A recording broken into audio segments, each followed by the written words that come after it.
জম্মু কাশ্মীরে সন্ত্রাসবাদ দমন অভিযান নিয়ে মঙ্গলবার নয়াদিল্লিতে প্রধানমন্ত্রীর বাসভবনে উপপর্যায়ে বৈঠক ছিল। সেই বৈঠকে উপস্থিত ছিলেন প্রতিরক্ষামন্ত্রী রাজনাথ সিং, জাতীয় নিরাপত্তা উপদেষ্টা অজিত ডোভাল। ওই বৈঠকেই প্রধানমন্ত্রী জানিয়েছেন, ভারতীয় সেনাবাহিনীর ক্ষমতার উপর তার পূর্ণ আস্থা রয়েছে। জঙ্গি হামলার পরে ভারতের তরফ থেকে কিভাবে প্রত্যাঘাত আনা হবে তার ধরন, টার্গেট এবং সময় নির্ধারণের জন্য সম্পূর্ণ অপারেশনাল স্বাধীনতা দিয়েছেন ভারতীয় সেনাকে।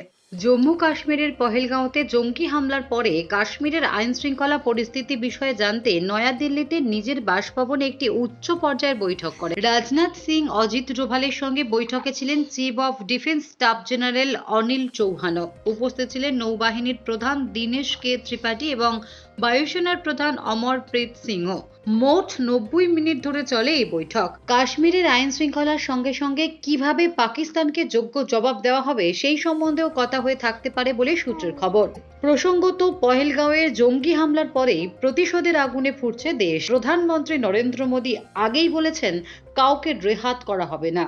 একই সুরে আক্রমণ শানিয়েছেন প্রতিরক্ষামন্ত্রী রাজনাথ সিং। গত সপ্তাহে তিনি বলেন, হামলার কঠোর জবাব দেওয়া হবে। একই সুর ছিল স্বরাষ্ট্রমন্ত্রী অমিত শাহর গলাতেও। এই দিন বৈঠকে প্রধানমন্ত্রী ভারতীয় সেনাবাহিনীর ক্ষমতার উপর পূর্ণ আস্থা প্রকাশ করেছেন।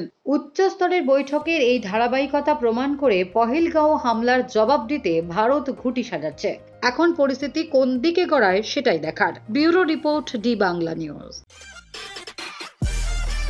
সব খবর সবার আগে পেতে আমাদের চ্যানেলটি সাবস্ক্রাইব করুন এবং পাশে থাকা বেল আইকনটিতে ক্লিক করুন, লাইক ও শেয়ার করুন।